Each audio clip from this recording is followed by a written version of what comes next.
Il est temps désormais d'introduire la première rubrique de notre nouveau magazine. Elle s'appelle Zoom. Zoom, ce sera une réponse pour une question essentielle à la compréhension du projet.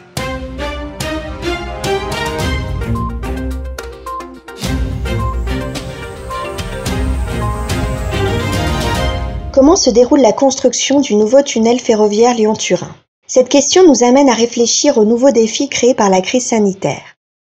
En effet, cette dernière modifie en profondeur notre manière de penser le transport ferroviaire, et bien au-delà, l'économie dans son ensemble et son rapport à l'environnement et aux hommes. Une Europe connectée, c'est une Europe solidaire et durable. Le projet Lyon-Turin peut et doit apporter une contribution stratégique à ces nouveaux questionnements qui impliquent l'ensemble des décideurs publics.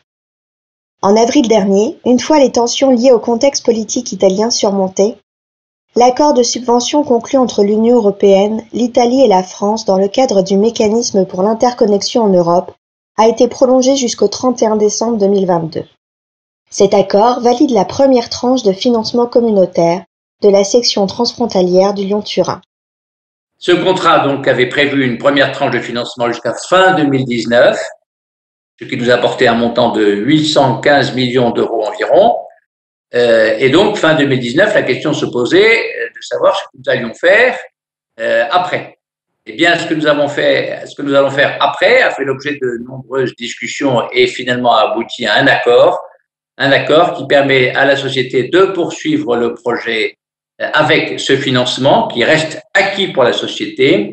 Et donc, ça nous permet de continuer à bénéficier du financement de l'Europe jusqu'à fin 2022 pour financer 40% des travaux très importants qui nous attendent. Et dans ce geste de confiance, l'Europe nous confirme qu'elle compte sur nous pour poursuivre ce programme et tenir le calendrier que nous avons prévu. TELT ha la grande responsabilità di attuare gli impegni che i due governi d'Italia e Francia hanno preso con la Commissione europea e che sono scanditi da 258 milestone, scadenze che dobbiamo rispettare da adesso al 2022. Poi c'è un orizzonte più lungo che arriva al 2030. In mezzo si è inserito il coronavirus che ci ha creato dei problemi come a tutti, ma la cui drammaticità non ha inciso in maniera determinante sui cantieri. Abbiamo circa 4 miliardi di gare in corso.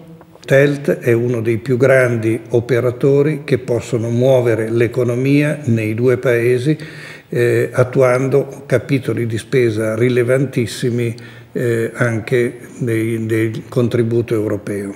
La succession de nos opérations, de nos contrats, de nos marchés nous permettent de rester sur la feuille de route économique, c'est-à-dire c'est le montant du projet que nous avons annoncé et qui a été accepté.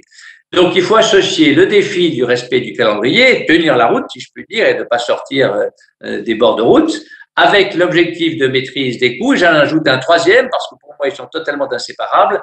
C'est un objectif de qualité, un objectif qualitatif. Il ne s'agit pas de respecter des chiffres, des montants d'euros ou une date. Il s'agit aussi d'atteindre un objectif ambitieux de qualité. C'est quoi pour nous la qualité?